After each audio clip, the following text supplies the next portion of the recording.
Bismillahirrahmanirrahim. Assalamualaikum warahmatullahi wabarakatuh. Memperkenalkan diri saya, nama saya Suwaibah Wan Ngoh, NIM 10511113523 dari kelas PAI 1A. Hari ini saya akan memapar tentang ilmu jiwa. Ya, untuk tak melewatkan masa, jom kita bersama. Pertama kali kita mengenalkan sejarah ilmu jiwa. Definisi psikologi. Sebelum psikologi berdiri sendiri sebagai ilmu pengetahuan pada tahun 1879, psikologi dipelajari oleh ilmu filsafat dan ilmu fa'il. Filsafat sudah mempelajari gejala-gejala kejiwaan sejak 500 sampai 600 tahun SM. Psikologi, menurut asal katanya psikologi, berasal dari bahasa Yunani yaitu fisik dan logos. Fisik berarti jiwa, sukma dan roh, sedangkan logos berarti ilmu pengetahuan atau studi. Jadi pengertian psikologi secara harfiah adalah ilmu tentang jiwa. Cabang ilmu psikologi adalah cabang ilmu pengetahuan yang mempelajari tingkah laku manusia dalam hubungannya dengan alam sekelilingnya. Objek kajian. Objek kajian terbagi kepada dua. Pertama, psikologi yang menyelidiki dan mempelajari manusia. Yang kedua, psikologi yang menyelidiki dan mempelajari hewan. Psikologi umum. Psikologi umum adalah psikologi yang menyelidiki dan mempelajari kegiatan atau aktivitas psikis manusia pada umumnya yang dewasa, yang normal dan yang beradab. Selain itu, psikologi memandang manusia seakan-akan terlepas dari manusia yang lain. Psikologi khusus. Psikologi khusus adalah psikologi yang menyelidiki dan mempelajari segi-segi kekhususan dari aktivitas-aktivitas psikis manusia berupa hal yang menyimpang dari psikologi itu sendiri. Misalnya, psikologi pendidikan, psikologi kriminal, psikologi kepribadian, dan sebagainya. Hubungan psikologi dengan ilmu lain. Manusia sebagai makhluk budaya, maka psikologi akan mempunyai hubungan dengan ilmu-ilmu lainnya, yaitu sebagai berikut. Pertama, hubungan psikologi dengan biologi. Yang kedua, hubungan psikologi dengan sosiologi. Yang ketiga, hubungan psikologi dan filsafat. Yang keempat, hubungan psikologi dengan ilmu pengetahuan. Tujuan mempelajari psikologi pendidikan sangat penting yang harus dimiliki oleh seorang guru atau pendidik. Tujuan psikologi perkembangan terhadap pendidikan adalah dapat memberikan rangsangan atau stimulasi pendidikan yang sesuai dengan tahap tumbuh kembang anak usia sekolah. Yang kedua, kita akan mempelajari tentang behaviorisme kognitif dan psikoanalisis. Behaviorisme kognitif, fokus utama behaviorisme kognitif menekankan pada pengamatan perilaku yang terlihat dan pengukuran objektif. Proses kognitif internal. Meskipun behaviorisme kognitif lebih terfokus pada perilaku yang terlihat, ia juga mengakui peran penting dari proses kognitif internal seperti pemrosesan informasi, persepsi, dan pemecahan masalah dalam membentuk perilaku.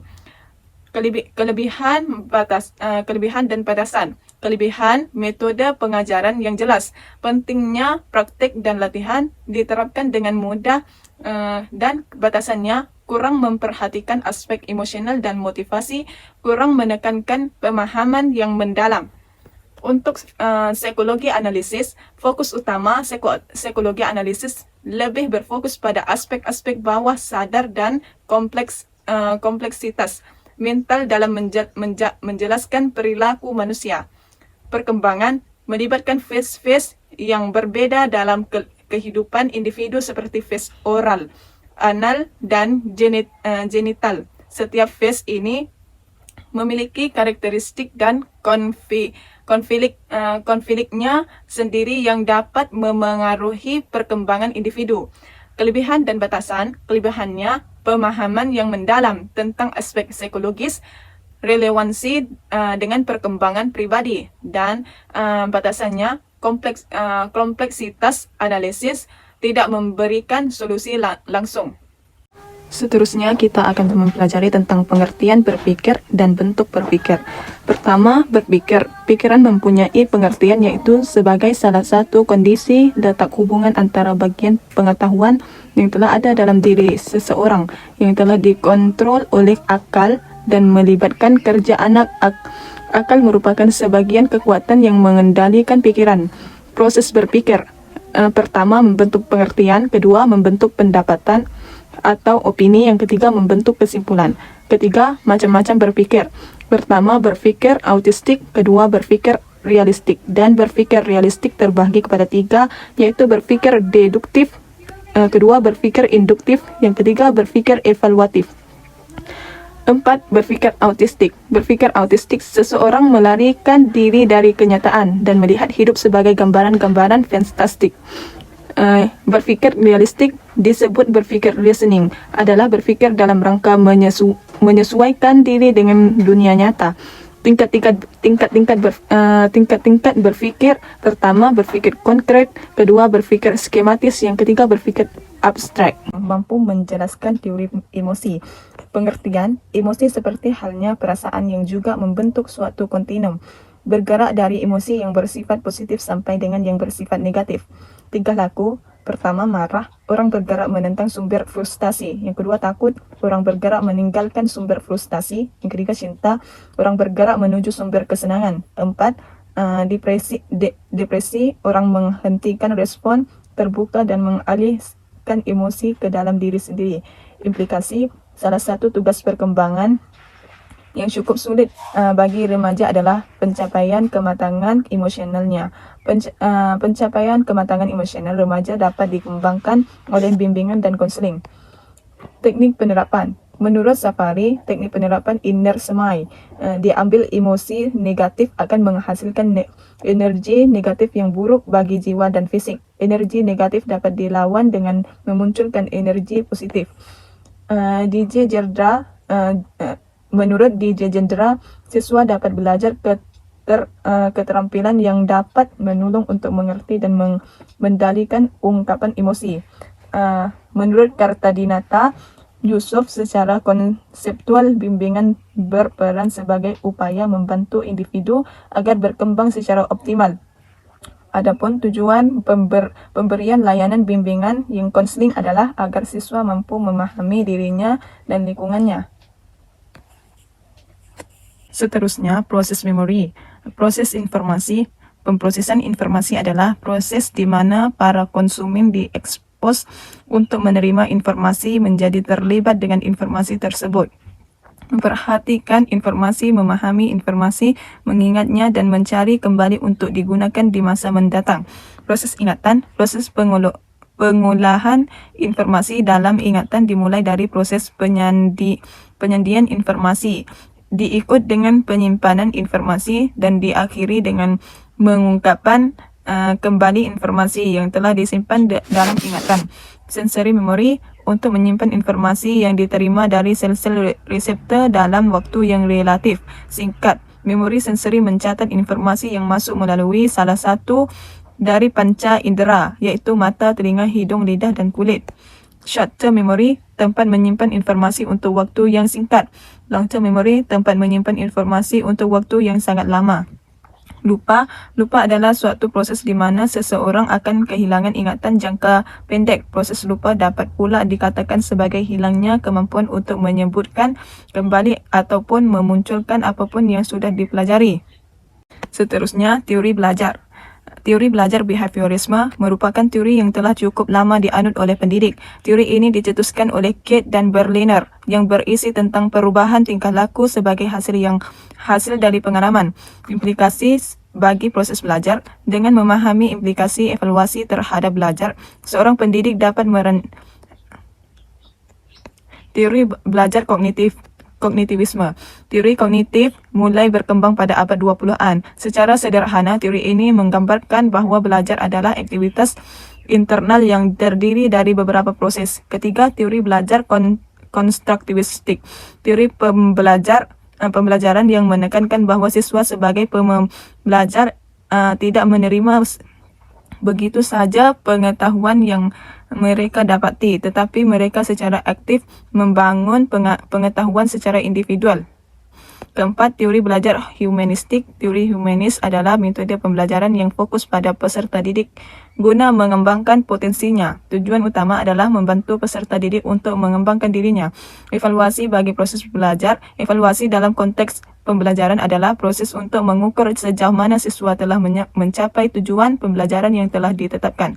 Beberapa jenis evaluasi terhadap belajar meliputi evaluasi formatif, sumatif, diagnostik, normatif, kriteria rujukan, otonom, portfolio. Implikasi bagi proses belajar. Dengan memahami implikasi evaluasi terhadap belajar, seorang pendidik dapat merancang pengajaran yang lebih efektif, memaksimalkan pembelajaran siswa dan mendukung perkembangan mereka dengan lebih baik. Seterusnya, konsep pertumbuhan dan perkembangan. Teori pertumbuhan manusia adalah pendekatan yang digunakan untuk memahami bagaimana manusia tumbuh dan berkembang sepanjang kehidupan mereka. Pendekatan teori perkembangan. Terdapat beberapa pendekatan yang dikemukakan oleh para ahli mengenai perkembangan manusia sendiri. Pertama, pendekatan perkembangan kognitif. Kedua, pendekatan belajar maupun lingkungan. Ketiga, pendekatan etologi. Yang keempat, pendekatan Imam Al-Ghazali. Perkembangan kognitif, moral dan bahasa. Menurut Gate, kognitif merupakan proses internalisasi ilmu pengetahuan yang terjadi pada susunan saraf pusat ketika seseorang berfikir memahami sesuatu.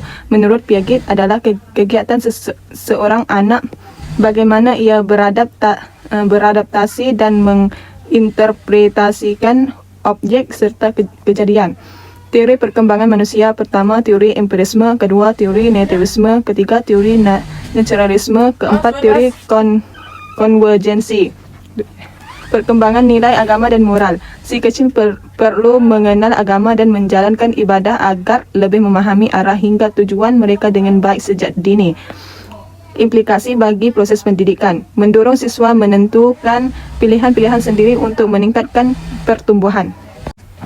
Seterusnya, konsep lingkungan.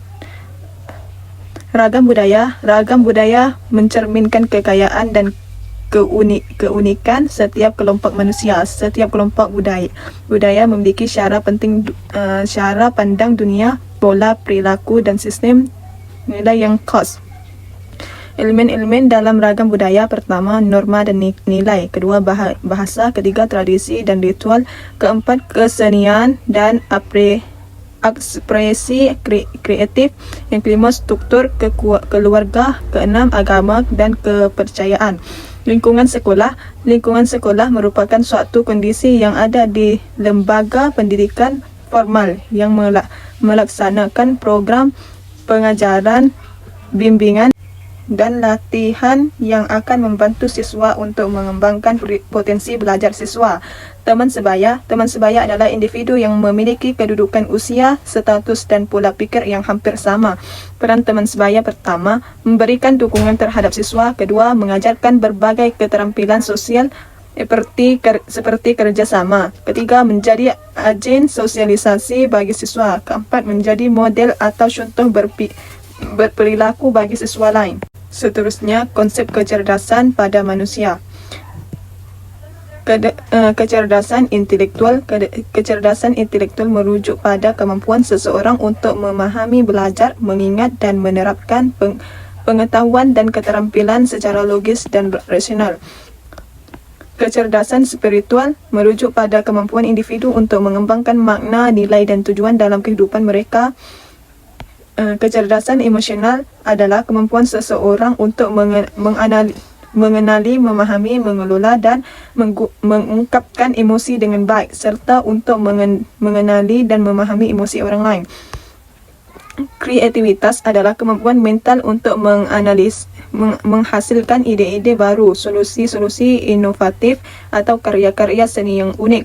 Bakat merujuk pada potensi alamian atau kemampuan istimewa yang dimiliki seseorang dalam bidang tertentu seperti bakat musikal, bakat olahraga, bakat akademik atau bakat seni.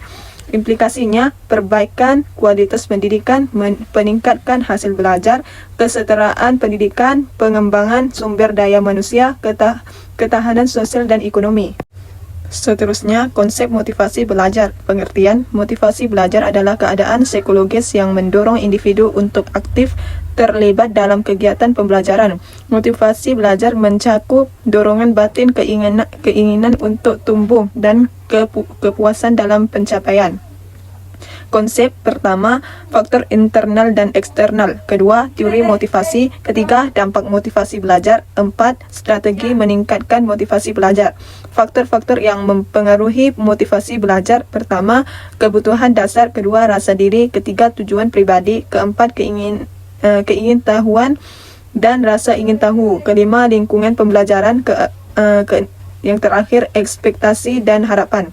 Peran motivasi belajar. Pertama, meningkatkan keterlibatan siswa. Kedua, meningkatkan ketekunan dan usaha. Ketiga, mendorong penemuan dan kreativitas. Empat, peningkatan kualitas hasil akademis. Lima, pembentukan sikap positif terhadap pembelajaran.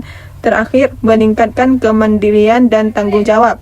Cara mengoptimalkan. Satu, personalisasi pembelajaran. Kedua, relevansi kurikulum dengan kehidupan nyata. Ketiga, membangun hubungan positif antara guru dan siswa. Keempat, memberikan tujuan pembelajaran yang jelas. Lima, mendorong pembelajaran kolaboratif. Implikasi pertama, perancangan kurikulum yang relevan. Kedua, memberikan otonomi dan tanggung jawab. Ketiga, melibatkan orang tua dan komunitas. Terakhir, memahami konteks sosial dan kultural. Dan seterusnya, konsep bimbingan belajar. Faktor-faktor yang mempengaruhi. A. Faktor internal. Faktor internal yaitu faktor yang berasal dalam diri siswa itu sendiri. B. Faktor eksternal yaitu faktor yang berasal dari luar diri siswa. Pertama, faktor internal siswa. Faktor internal merupakan faktor yang berasal dari dalam individu itu sendiri. Faktor ini meliputi pertama, faktor biologis yaitu kondisi fisik yang normal dan kondisi fisik yang sehat. Kedua, faktor psikologis yaitu inteligensi, motivasi, bakat, daya ingat, dan konsentrasi. Kedua, faktor eksternal siswa. Faktor eksternal merupakan faktor yang bersumber dari luar individu itu sendiri. Faktor ini meliputi pertama, faktor lingkungan keluarga. Kedua, faktor lingkungan sekolah. Ketiga, prosedur pelaksanaan diagnosis kesulitan belajar. Pertama, mengidentifikasi peserta didik yang diperkirakan mengalami kesulitan belajar. Kedua, menentukan faktor. Ketiga, memperkirakan alternatif bantuan. Keempat, penetapan kemungkinan cara mengatasinya. Kelima, tindak lanjut. Prinsip dasar pengajaran adalah panduan atau landasan dasar yang harus diikuti oleh seorang dosen atau pendidik dalam proses mengajar agar dapat mencapai tujuan pembelajaran dengan efektif. Diagnostik kesulitan belajar adalah suatu proses upaya untuk memahami jenis dan karakteristik serta latar belakang kesulitan belajar dengan mempergunakan berbagai data atau informasi selengkap dan seobjek. Seterusnya kita akan pelajari tentang asesmen, proses, dan hasil belajar. Hakikatnya, istilah asesmen, proses, dan hasil belajar merupakan suatu kegiatan guru selama rentang pembelajaran yang berkaitan dengan pengambilan keputusan tentang pencapaian kompetensi peserta didik yang memiliki karakteristik individual yang unik. Komponen asesmen, proses, dan hasil belajar. Pertama, pelacakan terhadap kompetensi siswa mencakup proses dan hasil belajar. Asesmen proses dilakukan selama proses pembelajaran berlangsung pada setiap pertemuan dan beberapa pertemuan berikutnya. Terminologi dalam lingkup asesmen. Dalam berbagai literatur tentang asesmen pembelajaran, seringkali kita temukan peristilahan yang sering dipertukarkan. Tujuan pertama, mendiagnosa kelebihan dan kelemahan siswa dalam belajar. Kedua, memonitor kemajuan siswa. Ketiga, menentukan jenjang kemampuan siswa. Keempat, menentukan efektivitas pembelajaran. Dan terakhir, mempengaruhi persepsi publik tentang efektivitas pembelajaran. Prinsipnya, A. Memandang asesmen dan kegiatan pembelajaran secara terpadu. B. Mengembangkan tugas-tugas asesmen yang bermakna terkait langsung dengan kehidupan nyata. C. Mengembangkan strategi yang mendorong dan memperkuat asesmen sebagai evaluasi diri siswa. Metode pertama, asesmen formatif dan sumatif dalam proses pembelajaran. Kedua, asesmen sebagai proses pembelajaran. Ketiga, asesmen untuk proses pembelajaran. Yang keempat, asesmen pada akhir proses pembelajaran. Untuk judul terakhir iaitu konsep kesihatan jiwa, pengertian sehat dan sakit selalu menyatu dalam kehidupan manusia sehingga pengenalan konsep sehat dan sakit baik secara fisik maupun psikis merupakan bagian dari pengenalan manusia terhadap dirinya dan lingkungan sekitar. Faktor yang tidak sehat, gangguan jiwa dapat disebabkan oleh 3 faktor berikut. Pertama, somatogenik, iaitu akibat gangguan pada neurofisiologi dan neurokimia, juga tingkat perkembangan dan kematangan organik, serta faktor pranatal dan perinatal. Yang kedua, psikogenik, faktor psikologi berkaitan dengan hubungan keluarga. Ketiga, faktor sosial budaya mencakup faktor kestabilan keluarga, tingkat ekonomi, pola mengasuh anak, perumahan dan kendala kelompok minoritas seperti pengaruh rasial dan keagamaan. Jiwa yang sihat: A. Merasa senang terhadap dirinya.